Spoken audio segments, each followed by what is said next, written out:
हम लोगों ने जो लास्ट क्लास की थी उसमें ह्यूमन डाइजेस्टिव सिस्टम की जो पढ़ाई लिखाई है वो तो देखो स्टार्ट कर ली थी। यानी कि जो बेसिक अंडरस्टैंडिंग है कि आखिर ह्यूमन डाइजेस्टिव सिस्टम में काम किस तरीके से होता है, कौन से ऑर्गन्स मोटा मोटी तौर पर इन्वॉल्व रहते हैं, कौन से ग्लैंड्स एसोसिएटेड रहते हैं, ये सारा काम हम लोगों का हो चुका था, जिसमें हमने डिटेल में माउथ के बारे में पढ़ा था।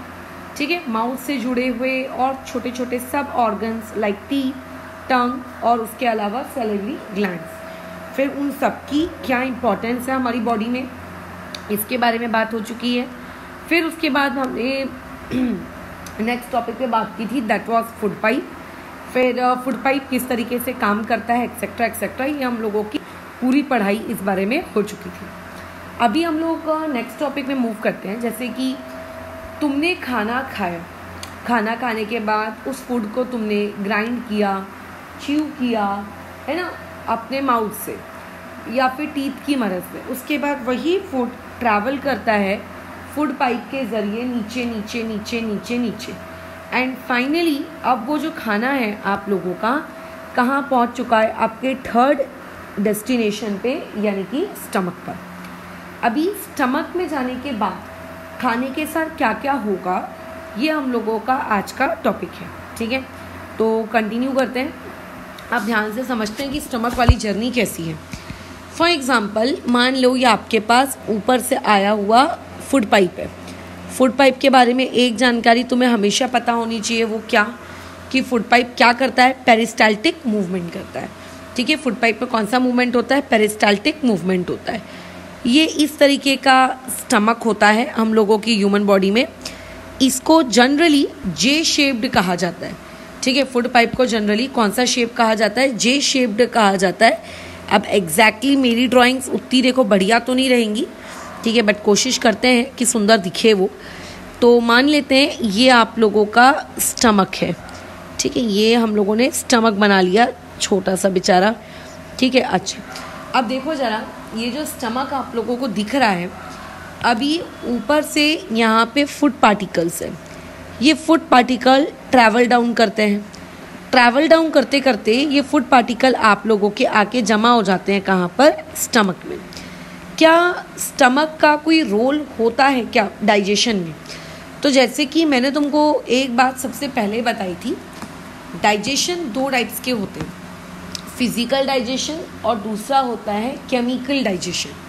फिजिकल डाइजेशन का मतलब है कि आप कितने छोटे टुकड़े कर रहे हो उस फूड पार्टिकल के, टुकड़े, पीसेस।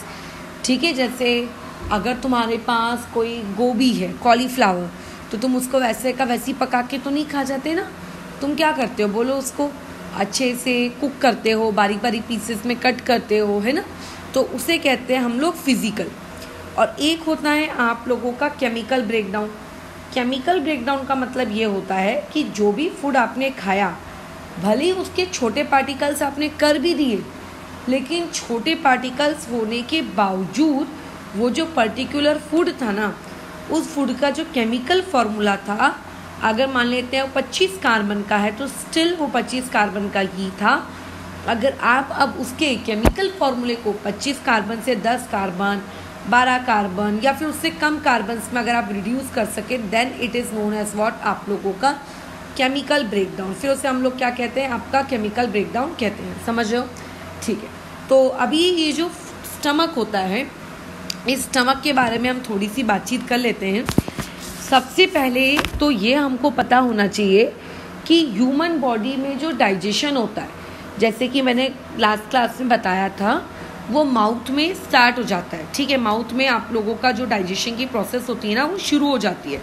कैसे? माउथ में आपका जो सलाइवी ग्लैंड से जो सलाइवा प्रोड्यूस होता है, उसमें एक एंजाइम होता है सलाइवरी अमाइलेज। ये सलाइवरी अमाइलेज क्या करता है, खाने में जो भी कार्बोहाइड्रेट्स होते हैं, उन कार्बोहाइड्रेट्स को वो किस में कन्वर्ट करने की कोशिश कर देता है, ग्लूकोज में। तो मैं ये नहीं कह रही हूँ कि माउथ में डाइजेशन कंप्लीट हो जाता है, बट हाँ, माउथ में डाइजेशन शुरू ज़रूर हो जाता है। तो इसका मतलब फूड पाइप से अब जो खाना नीचे की तरफ आ रहा है, क्या ये खाना कंप्लीटली अनडाइजेस्टेड फूड होगा? क्या नहीं, ये जो खाना आपके स्टमक में आता है ये स्लाइटली डाइजेस्टेड फूड होता है। इसको स्लाइटली डाइजेस्टेड फूड क्यों कहते हैं हम लोग? क्योंकि इसकी डाइजेशन जो है वो माउथ में शुरू हो चुकी थी। जैसे ही आप क्या होते हो, माउथ में अपना खाने का टुकड़ा रखते हो, तो जो भी आप लोगों का रहता है, क्या कहते हैं, कार्बोहाइड्रेट्स उस पर्टिकुलर फूड में, वो कन्वर्ट हो जाता है किस चीज़ में? आप लोगों के शुगर में। इसीलिए जब वही सेम फूड आप फूड पाइप के ज़रिए स्टमक तक भेजते हो तो आप उसको क्या कहते हो? Slightly digested food, right. अच्छा, अब स्टमक के बारे में बस इतना जान लो कि ये आप लोगों का क्या होता है, एक जे शेप्ड ऑर्गन है। बस इतनी जानकारी तुम लोगों के लिए सफिशिएंट है। अब आगे, अब जैसे मैंने तुमसे ये कहा या पूछा कि तुम्हारा हार्ट बॉडी में लेफ्ट साइड में है, राइट साइड में है कि सेंटर में है, कहाँ पर है बताओ, तो हम लोग हार्ट की पोजीशन बताते हैं। किसी ने अगर आपसे किडनीज़ की पोजीशन पूछी, आप किडनीज़ की पोजीशन बता देते हो कि किडनीज़ आपके इस तरफ होगी। अगर किसी ने स्पाइनल कॉर्ड कहाँ है ये पूछा तो आप स्पाइनल कॉर्ड की पोजीशन बताते हो। तो बेसिकली हम लोग हर ऑर्गन्स की लोकेशन अपनी बॉडी में डिफाइन करते हैं कि यहाँ होगा, वहाँ होगा, ये होगा, वो होगा। सही कह रही हूँ मैं? राइट। अब होगा कैसा कि इफ़ समबडी आस्क यू कि आपका जो स्टमक है, ये भैया स्टमक की लोकेशन कहाँ है, तो सबसे पहले तो ये जो पेट वाला हिस्सा होता है ना, पेट वाला हिस्सा जहाँ पे स्टमक होता है, बॉडी का वो पार्ट जहाँ पे स्टमक होता है, जहाँ पे इंटेस्टाइन्स होते हैं, राइट, इसको हम लोग कहते हैं एब्डोमेन। इसको हम लोग क्या कहते हैं आप लोगों का? एब्डोमेन। तो अभी तुम लोगों की लाइफ में एक नया वर्ड इंट्रोड्यूस हो गया, that new word is what? Abdomen. इस नीचे में मौजूद हुए हिस्से को हम लोग क्या कहते हैं आप लोगों का? एब्डोमेन कहते हैं। अच्छा, अब होता कैसे है कि अगर किसी ने पूछा कि स्टमक कहाँ है, तो सबसे पहले तो आपको ये बताना पड़ता है लेफ्ट में है, राइट में है, कहाँ है। तो हम लोग इसकी लोकेशन को कैसे बताते हैं कि ये आप लोगों के लेफ्ट साइड में पाया जाता है, किस चीज़ के? एब्डोमेन के। ये दो चीज़ें, पहला ये आपका जे शेप्ड ऑर्गन होता है और दूसरा क्या, ये एक लेफ्ट साइड में पाया जाता है एब्डोमेन के। अब जैसे ही खाना आपके स्टमक में पहुंचता है, तो स्टमक से पहुंचने के बाद देखो, स्टमक से जो नीचे की तरफ एक ऑर्गन कनेक्टेड होता है ना, दैट इज आप लोगों का स्मॉल इंटेस्टाइन। मैं भी प्रॉपर तरीके से ड्रॉ नहीं कर रही हूँ, बट खाने की जो जर्नी होती है ना, वो कैसी होती है? माउथ होता है, माउथ से खाना आप लोगों के कहाँ आता है? फूड पाइप में आता है। फूड पाइप से आप लोगों का खाना स्टमक में जाता है और स्टमक से फिर आप लोगों का खाना जो है वो कहाँ जाता है? स्मॉल इंटेस्टाइन में, और स्मॉल इंटेस्टाइन से फिर कहाँ जाता है? लार्ज इंटेस्टाइन में। तो अभी हम लोगों को ये नहीं सोचना है कि एज सून एज खाने को फूड पाइप से स्टमक में भेजा गया, तुरंत वो सारा का सारा खाना वापस से आप लोगों के स्मॉल इंटेस्टाइन में चला गया। ऐसा नहीं होता। खाना तुरंत स्टमक से स्मॉल इंटेस्टाइन नहीं जाता है, ठीक है? खाना तुरंत स्टमक से स्मॉल इंटेस्टाइन नहीं जाता। अब जैसे हम लोगों ने खाने के दौरान जो खाने का टुकड़ा होता है उसको क्या करते हैं बताओ? अपने मुंह में डालते हैं। अब माउथ में हम खाने को 4-6 घंटा तो रखते नहीं है ना। जैसे ही उस खाने के बारीक टुकड़े हो जाते हैं, हम लोग क्या करते हैं? उस खाने को तुरंत अपने फूड पाइप से स्टमक में ले लेते हैं। It will hardly take 30 to 40 seconds, right? But अगर खाना एक बार आप लोगों के स्टमक में पहुंच जाता है, so after reaching into stomach, ऐसा नहीं होता कि उस खाने को स्टमक से स्मॉल इंटेस्टाइन में इमीडिएटली ट्रांसफर कर दिया जाए, ठीक है? कि इमीडिएट ट्रांसफर जा करके जा, ऐसा नहीं होता, ठीक है? This process takes at least 3 to 4 hours। मतलब जब आपके फूड पाइप से आपका खाना पेट में आता है, तो पेट में यही स्लाइटली डाइजेस्टेड फूड एटलीस्ट 3 से 4 घंटे ये पेट में रहता है, ठीक है? ये कम से कम ये खाना आपके पेट में कितने घंटे रहता है? 3 to 4 hours ये आपके पेट में रहता है। इस 3 to 4 hours के पूरे ड्यूरेशन के दौरान आखिर होता क्या है? तो बात ऐसी है कि हमारा जो खाना जो ऊपर फूड पाइप से आया है, हम लोगों ने टीथ की मदद से उस फूड को अच्छा खासा तो ब्रेकडाउन देखो कर लिया था, ये तो तुम मानते हो, राइट? लेकिन इसके बाद जब ये खाना नीचे पेट में आता है, तो तो फूड को और छोटे टुकड़ों में तोड़ा जाता है, यानी कि जो ऊपर से छोटे छोटे टुकड़ों में आया है खाना, उसका और फिजिकल ब्रेकडाउन होता है। ठीक है, अगेन फिजिकल ब्रेकडाउन। ये 3 to 4 आवर जब खाना पेट में होता है तो इस 3 to 4 आवर्स में उस खाने का फिजिकल ब्रेकडाउन भी होता है और उस खाने को इतना इतना इतना फिजिकली तोड़ा जाता है कि जो खाना ऊपर से आते वक्त छोटे छोटे टुकड़ों में था, अब वही छोटे छोटे जो पीसेस होते हैं वो किस में कन्वर्ट हो जाते हैं, आपके एक पेस्ट में। जैसे अगर तुम मिक्सर ग्राइंडर में कुछ प्याज वगैरह डालोगे तो उसका कैसा पेस्ट बन के आ जाता है, राइट। हाँ, तो वैसे ही जब हमारा खाना स्टमक में जाता है तो उस पर्टिकुलर स्टमक में आपका जो खाने के स्मॉलर पीसेस होते हैं वो सेमी सॉलिड पेस्ट में कन्वर्ट हो जाते हैं। किस में कन्वर्ट हो जाते हैं? सेमी सॉलिड पेस्ट में। लेकिन इसका ये मतलब नहीं होता कि पेट के अंदर में सिर्फ और सिर्फ आप लोगों का फिजिकल ब्रेकडाउन होता है खाने का। पेट के अंदर खाने का केमिकल ब्रेकडाउन भी होता है। दोनों प्रोसेस यहाँ पे साइमल्टेनियसली चलती है। अब बात आती है कि पेट के अंदर में खाने का केमिकल ब्रेकडाउन कैसे होता है। तो केमिकल ब्रेकडाउन के लिए आपके पेट में कुछ एंजाइम्स होने चाहिए या फिर कुछ केमिकल्स होने चाहिए, राइट। जैसे अगर मैं ये कहूँगी कि माउथ में खाने का ब्रेकडाउन होना चाहिए, तो माउथ में तो खाने का ब्रेकडाउन तभी हुआ ना जब माउथ के अंदर जो सलाइवरी अमाइलेज था, उस सलाइवरी अमाइलेज में क्या था बोलो? आप लोगों का सलाइवा मौजूद था, सलाइवा के अंदर सलाइवरी अमाइलेज मौजूद था। अगर वो सलाइवरी अमाइलेज नहीं होता, अगर वो एंजाइम नहीं होता, अगर वो केमिकल नहीं होता, तो क्या वो कभी खाने का ब्रेकडाउन होता? क्या बोलो? नहीं, कभी तक तो नहीं होता। समझ गए? इसीलिए खाने का ब्रेकडाउन होने के लिए बोलो क्या जरूरी होते हैं? केमिकल्स।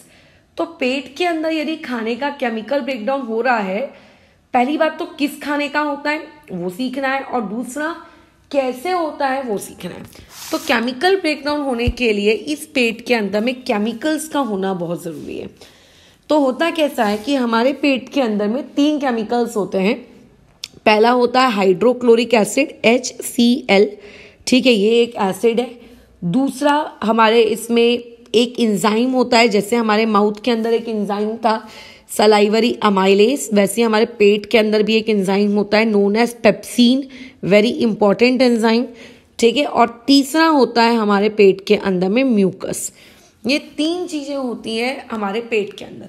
अब ये कहाँ से आई, कैसे प्रोड्यूस हुई, एसिड कैसे आया, म्यूकस कहाँ से आया, पेप्सिन कैसे प्रोड्यूस हुआ, that is not a part of our syllabus. वो हम लोगों के पार्ट नहीं है। जब तुम लोग आगे फ्यूचर में कभी बायोलॉजी को डिटेल में पढ़ोगे, ठीक है, may be in 12th standard और इन MBBS, तब तुम लोगों को ये सारी चीज़ें देखने को मिलेंगी। बट राइट नाउ ये हम लोगों के काम का नहीं है। आगे बढ़ते हैं फिर। तो ऐसे केस में ये जो सारी बातचीत थी हम लोगों ने कर ली। अब आगे कंटिन्यू करो। अब देखो होता कैसा है, एक एक चीज़ के फंक्शन को समझते हैं। अब ये जो पहले तो ये जो 3 चीज़ें हमारे पेट के अंदर मौजूद होती है ना, ये HCl, आप लोगों का एंजाइम पेप्सिन और ये म्यूकस, इन तीनों के कॉम्बिनेशन को कहा जाता है गैस्ट्रिक जूसेस। क्या कहा जाता है इसको? Gastric juices. ये क्या है? Gastric juices. तो यहाँ से 1 मार्क्स क्वेश्चन आपसे पूछा जा सकता है, name the gastric juices present in the stomach. तो उसमें इन तीनों का नाम आएगा, HCl का भी आएगा, एंजाइम का भी आएगा और आपके म्यूकस का भी आएगा। अब एक एक करके इनका देखो क्या पढ़ा जाएगा, फंक्शन पढ़ा जाएगा। कि आपने जैसे कहा कि हमारे पेट में HCl है, म्यूकस है, ठीक है, तो इनकी यूटिलिटी क्या है, आखिर ये हमारे स्टमक में है क्यों। तो सबसे पहले हम लोग बात करते हैं हाइड्रोक्लोरिक एसिड की, यानी कि आप लोगों के HCl की। वैसे तो मैं तुम्हें बता दूं कि अगर कोई तुम्हें ये कहेगा कि एसिड को पी जाओ, तो एसिड अगर थोड़ा सा स्किन में भी जल जाए तो तुम जानते हो, मतलब लग जाए तो कैसा होता है, स्किन जल जाती है। अब ये एसिड हमारे पेट में मौजूद है, समझ रहे हो, एसिड हमारे क्या है, पेट में मौजूद है। तुम्हें नहीं लगता कि एसिड की वजह से हमारा जो पेट की मतलब टिश्यूज हैं या जो पेट की स्किन है वो जल जानी चाहिए थी? बिल्कुल, वो तो जल जानी चाहिए थी। तो फिर ऐसे में बताओ वो जलती क्यों नहीं है? तो एक्चुअली में आपके पेट के अंदर, जैसे अगर मान लेते हैं मैं ये कहूँगी कि पेट अगर आपका ये है, ये आपका पेट है, तो इस पेट के अंदर में एक लेयर होती है, ये लेयर होती है, देखो ये अंदर की तरफ एक लेयर होती है। This layer is known as mucus. इस पर्टिकुलर लेयर को हम लोग क्या कहते हैं, आप लोगों का म्यूकस कहते हैं। ये क्या होती है, स्टमक की इनर लाइनिंग होती है। ये क्या होती है, स्टमक की इनर लाइनिंग होती है, ठीक है। अच्छा, अब इसके अंदर कैसा होता है, अब इसके अंदर में एसिड स्टोर होता है। तो बेसिकली कभी भी एसिड आपकी जो स्टमक की स्किन होती है, या फिर मैं ऐसा कहूँ जो स्टमक की वॉल होती है, स्टमक वॉल, उसके डायरेक्ट कांटेक्ट में कभी आता ही नहीं है। एसिड किसके कांटेक्ट में आता है, आप लोगों के इस म्यूकस के कांटेक्ट में। और म्यूकस क्या होता है, एक बहुत ही बढ़िया कह सकते हो तुम, हमारी बॉडी के अंदर का एक इंसुलेटिंग मटेरियल है, जो कि एसिड के कांटेक्ट में आने के बावजूद वो क्या करता है, बोलो, आप लोगों के एसिड को स्टमक के पास नहीं पहुंचने देता।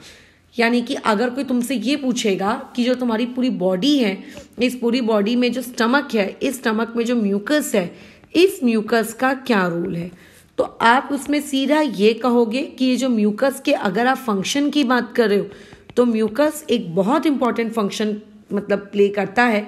वो क्या करता है, ये आप लोगों की जो स्टमक की वॉल होती है, ठीक है, उसको ये क्या करता है, हाइड्रोक्लोरिक एसिड से बचाता है, बराबर, protect the stomach from hydrochloric acid. अगर म्यूकस नहीं होगा तो ऐसे में बोलो क्या हो जाएगा, आपका जो हाइड्रोक्लोरिक एसिड है वो क्या हो जाएगा, आपके स्टमक को ही डैमेज कर देगा, ठीक है। इसीलिए म्यूकस की बहुत इंपॉर्टेंट यूटिलिटी हमारी बॉडी में होती है।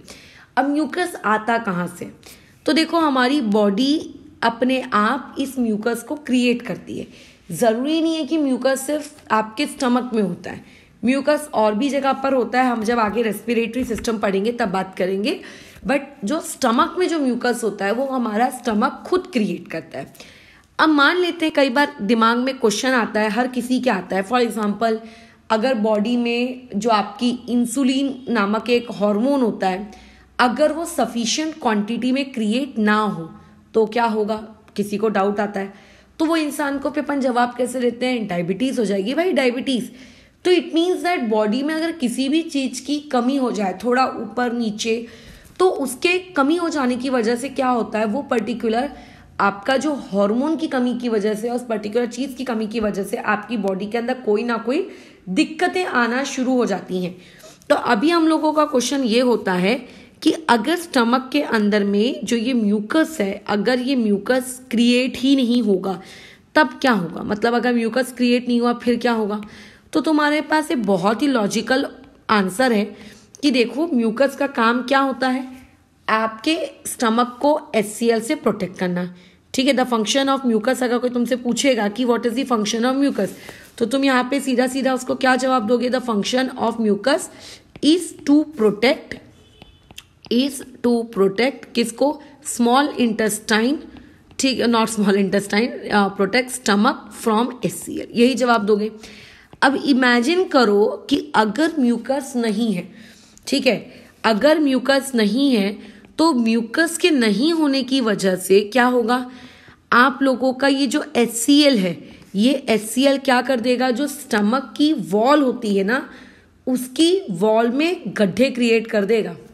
जैसे तुम्हारे मुंह में कभी कभी छाले हो जाते हैं, ठीक है, बराबर, छाले हो जाते हैं, छाले देखते हो ना कैसे दिखते हैं, एग्जैक्टली वो वैसे ही सेम अल्सर्स मतलब छाले जैसी सिचुएशन आप लोगों के किस में क्रिएट हो जाएगी, बताओ, आप लोगों के स्टमक में क्रिएट हो जाएगी।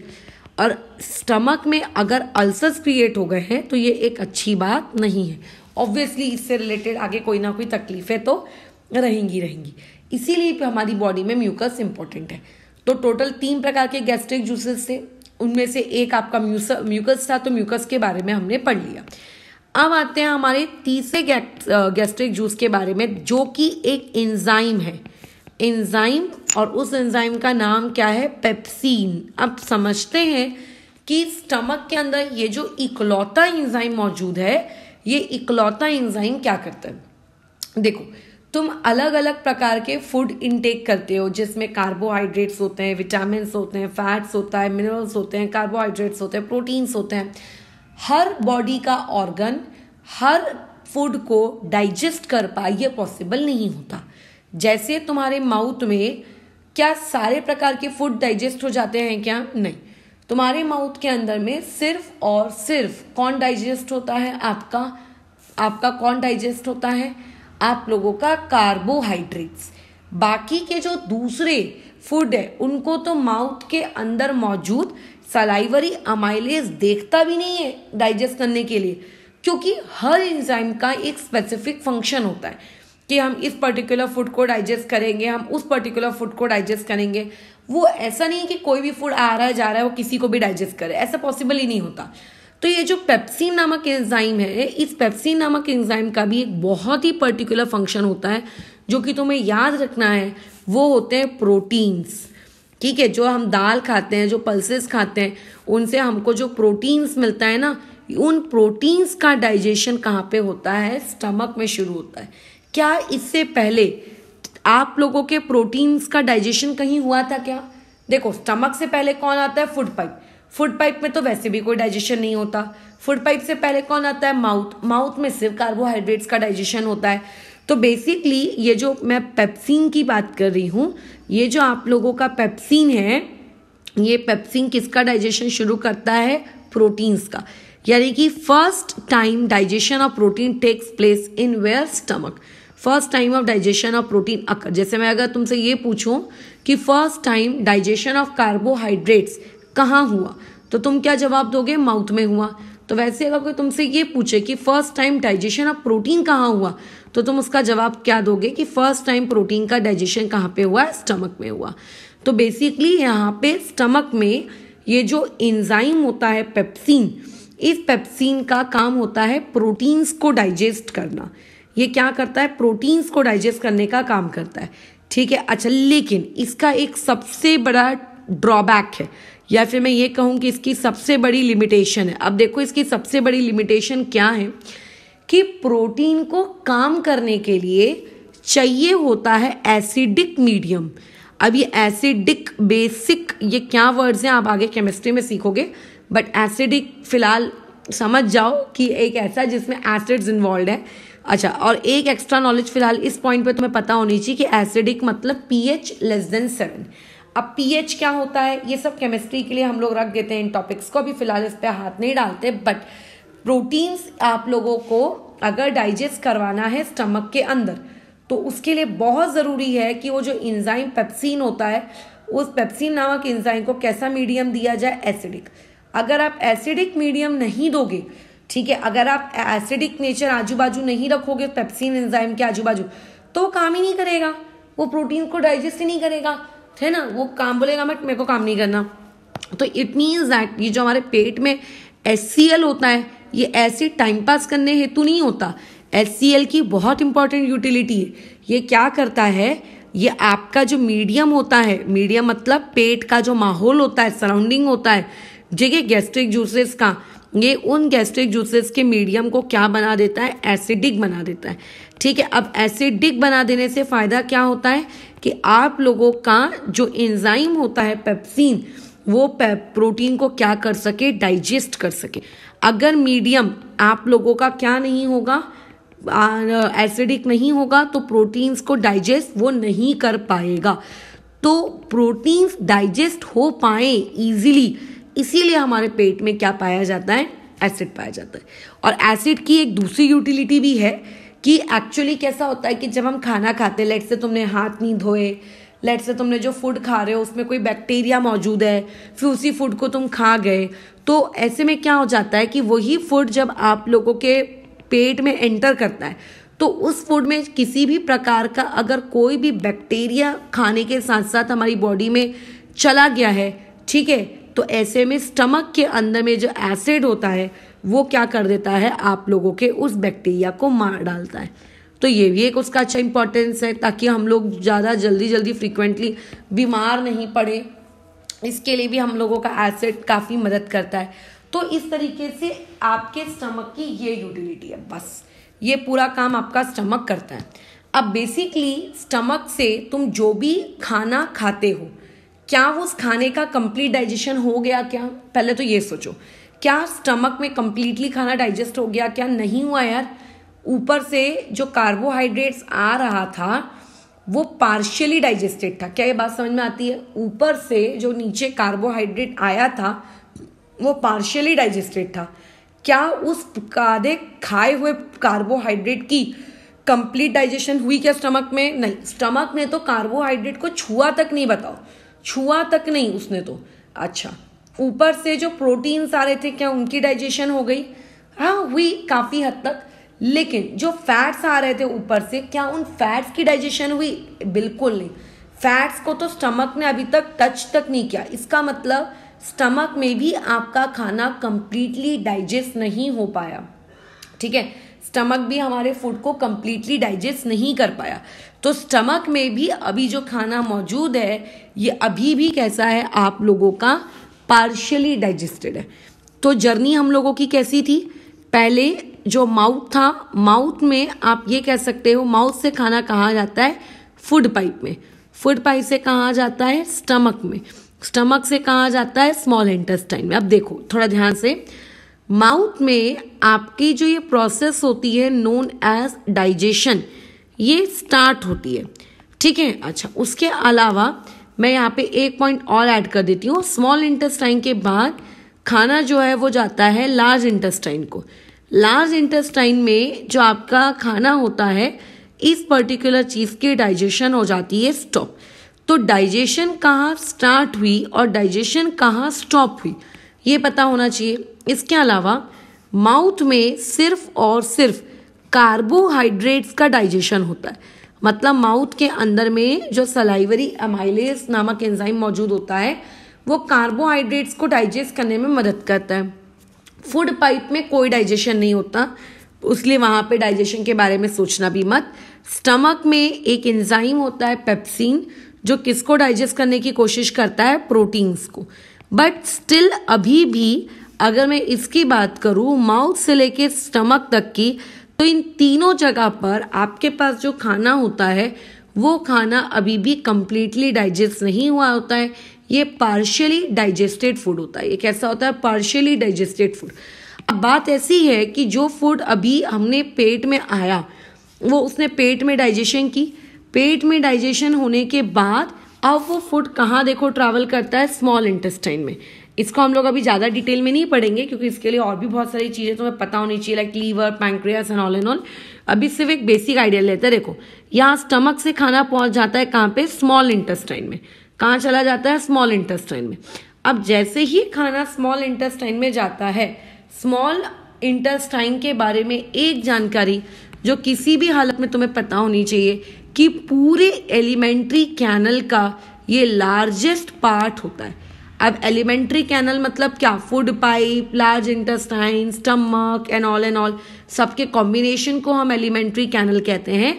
तो आपका जो स्मॉल इंटेस्टाइन होता है ये आप लोगों का लार्जेस्ट एलिमेंट्री के पार्ट है, एलिमेंट्री कैनल का लार्जेस्ट पार्ट है। एक अडल्ट ह्यूमन मैन के अंदर में इसकी लेंथ अप्रोक्सीमेटली 6.5 मीटर्स होती है। अब हमें लगेगा कि 6.5 मीटर्स, ओ माय गॉड, ये हम लोगों के पेट के अंदर इतना बड़ा 6.5 मीटर का इंटेस्टाइन आखिर बैठता कैसे है? तो बैठने की उसमें सवाल ही नहीं है। ये कॉइल्ड स्ट्रक्चर होता है। ठीक है, तुम लोगों ने घर में वो जलाया होगा ना मॉर्टिन कॉइल, वो गोल गोल गोल गोल आता है मच्छर भगाने वाला। कैसा रहता है? देखो, गोल गोल गोल गोल गोल गोल रहता है एक दूसरे से बराबर। जैसे मैगी नूडल्स है, मैगी अपन बनाते हैं घर में। मैगी को अगर मान लेते हैं ओपन कर दिया जाए तो बहुत बड़ी बनेगी, मतलब बहुत लंबी होगी उसकी लेंथ, पूरे 10 रुपए के मैगी नूडल्स के अंदर पैकेट की। बट कैसा रहता है? हाईली कॉइल्ड होती है ना, एक दूसरे से चिकड़ी मतलब गुचुड़ गुचुड़। तो एक्चुअली हमारी बॉडी के अंदर 6.5 मीटर लॉन्ग का ये स्मॉल इंटेस्टाइन फीटी ऐसे होता है क्योंकि ये बहुत ही हाईली कॉइल्ड स्ट्रक्चर है।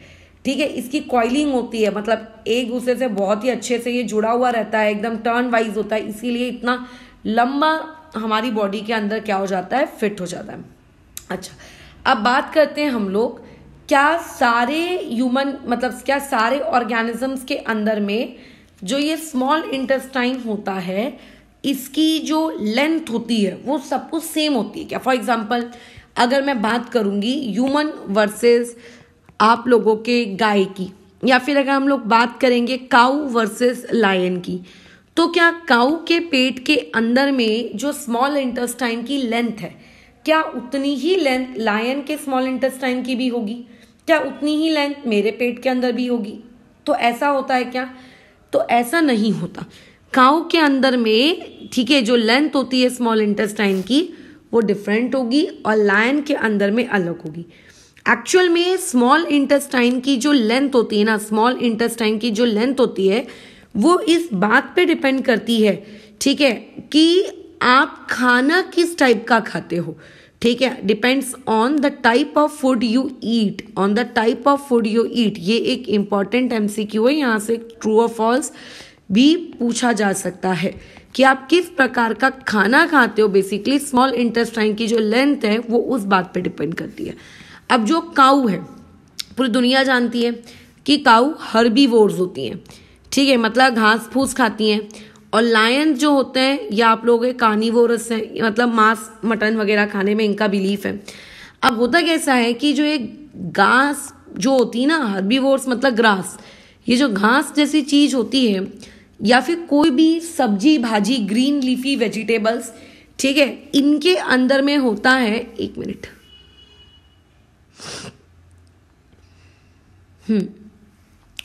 बताओ, जो ग्रास होता है, इन ग्रास के अंदर में क्या होता है? सेल्यूलोज होता है। इन ग्रास के अंदर में क्या होता है? सेल्यूलोज। अब ये जो सेल्यूलोज होते हैं इनको डाइजेस्ट करने में लगता है लॉन्गर टाइम, मतलब ये इजीली उतने आसानी से डाइजेस्ट नहीं हो पाते, ठीक है, इनको डिफिकल्टी फील होती है, डिफिकल्ट टू डाइजेस्ट, ठीक है। जो लोग घास फूस खाते हैं इन लोगों को उस घास फूस को खाने में, डाइजेस्ट करने में टाइम लगता है, ठीक है, ये इजीली डाइजेस्ट नहीं होते। अब ऐसा क्या होता है कि अगर स्मॉल इंटेस्टाइन छोटी रहेगी, ठीक है, इमेजिन करो स्मॉल इंटेस्टाइन छोटी रहेगी, तो ऐसा नहीं होता, काऊ पे ये बात डिपेंड नहीं करती, अरे यार मेरा खाना ना अभी डाइजेस्ट होने का है, चलो एक काम करती हूँ, स्मॉल इंटेस्टाइन के अंदर मैं अपना खाना अभी 2-3 घंटे और रख लेती हूँ। जैसे मैंने कहा कि स्टमक के अंदर खाना 2-3 घंटे रहता है, तो हमारी चॉइस पे नहीं रहता है, ये सारे बॉडी का जो मैकेनिज्म है ये पहले से प्री डिसाइडेड है। अपने आप 3 से 4 घंटे बाद खाना आपके स्टमक से निकल के कहाँ चला जाता है? आपके इंटेस्टाइन में चला जाता है, हम थोड़ी ना भेजते हैं उसको। तो सिमिलरली अगर आपके पास इंटेस्टाइन है और अगर इमेजिन करो आपकी इंटेस्टाइन छोटी है और छोटी इंटेस्टाइन में जितना भी खाना था वो ज्यादा समय तक के लिए नहीं रह सकता, क्योंकि हर इंटेस्टाइन का टाइम कैसा रहता है? फिक्स होता है कि इतनी देर बाद खाना जो है हमको लार्ज इंटेस्टाइन के पास क्या करना है? भेजना है। तो ऐसे में अगर आपकी इंटेस्टाइन छोटी होगी तो छोटी इंटेस्टाइन में वो जो फूड है ना, वो कंप्लीटली या फिर मैं कह सकती हूँ प्रॉपरली तरीके से डाइजेस्ट नहीं हो पाएगा, क्योंकि उसको डाइजेस्ट होने के लिए समय लगता है। हो सकता है कुछ पार्ट डाइजेस्ट हो, कुछ पार्ट डाइजेस्ट ना हो। तो ऐसे में जो काऊ वगैरह होती हैं इनके intestines as compare to lion थोड़े लंबे होते हैं लेंथ वाइज, ताकि अगर इंटेस्टाइन बड़ा होगा तो इंटेस्टाइन के बड़े होने की वजह से जो फूड है स्पेशली ग्रास, उन ग्रास जैसे फूड को ज्यादा मतलब एरिया मिलेगा, ज्यादा उनको वहां पे सरफेस प्रोवाइड होगी स्टे करने के लिए, और ताकि उन लोगों का जो फूड है वो क्या हो सके, with in time limit easily और कंप्लीटली क्या हो सके, डाइजेस्ट हो सके। लेकिन अगर इसके उलट हम लोग बात करते हैं उन एनिमल्स की जो ज्यादातर नॉनवेज खाते हैं, तो नॉनवेज जैसी चीजों के अंदर में कैसा होता है, ये सेलुलोज नामक चीज नहीं होती। वो लोगों की बॉडी के अंदर ये जो मीट वगैरह होता है ये बहुत ही इजीली डाइजेस्ट हो जाता है, और क्योंकि उनकी बॉडी के अंदर ये जो मीट वगैरह है इजीली डाइजेस्ट हो जाता है, इनको लॉन्ग टाइम या फिर ज्यादा सरफेस एरिया की रिक्वायरमेंट नहीं होती है, सो देयरफॉर स्मॉल इंटेस्टाइन आपके टाइगर, लायन इनमें कम होती है। तो बेसिकली यहाँ से 1 मार्क का क्वेश्चन पूछ लेगा कि cow versus tiger which has longer small intestine and justify. तो याद रखना हर्बीवोर्स के अंदर ज्यादा लंबी स्मॉल इंटेस्टाइन होगी as compare to home carnivores, ठीक है। अच्छा, अब ऐसा क्यों? Because the food that herbivore eats consist of what? Cellulose. and cellulose need larger amount longer time for digestion purpose. ये एक उसका रीजन है। तो याद रखेंगे स्मॉल इंटेस्टाइन की लेंथ सभी ऑर्गेनिजम्स के अंदर सेम नहीं होती है ना। एक अडल्ट ऑर्गेनिज्म क्या खाना खाता है, किस तरीके का है वो, उस बात पे उसकी स्मॉल इंटेस्टाइन की लेंथ क्या होती है डिपेंड करती है। अब बात ऐसी है कि अगर मैं तुमसे ये कह रही हूं कि पूरे के पूरे एलिमेंट्री कैनल में जो सबसे लॉन्गेस्ट पार्ट है वो सबसे लॉन्गेस्ट पार्ट होता है आप लोगों का स्मॉल इंटेस्टाइन, तो फिर इतना लॉन्गेस्ट पार्ट होने के बावजूद आप स्मॉल इंटेस्टाइन को स्मॉल क्यों कहते हो? मतलब अगर ये लॉन्गेस्ट है यार तो इसको तो फिर तो लार्ज इंटेस्टाइन कहना चाहिए, इसको स्मॉल क्यों कह रहे हो? इसको भी आप लार्ज बोलो, स्मॉल क्यों बोल रहे हो आप पगले समान? तो होता ऐसा है कि हम लोग इसको आखिर स्मॉल बोलते क्यों है, इसका रीजन क्या है इसको स्मॉल इंटेस्टाइन कहने का? बहुत ही सिंपल है। हमारी बॉडी में दो टाइप की इंटेस्टाइन्स पाई जाती हैं, ठीक है। एक को हम स्मॉल इंटेस्टाइन कहते हैं, एक को हम लार्ज इंटेस्टाइन कहते हैं। अब देखो डिफरेंस ये है कि जो स्मॉल इंटेस्टाइन होती है वो बहुत ही डायमीटर वाइज पतली होती है, जैसे कि मान लेते हैं ये इस तरीके का, समझ रहे हो, ये ऐसी।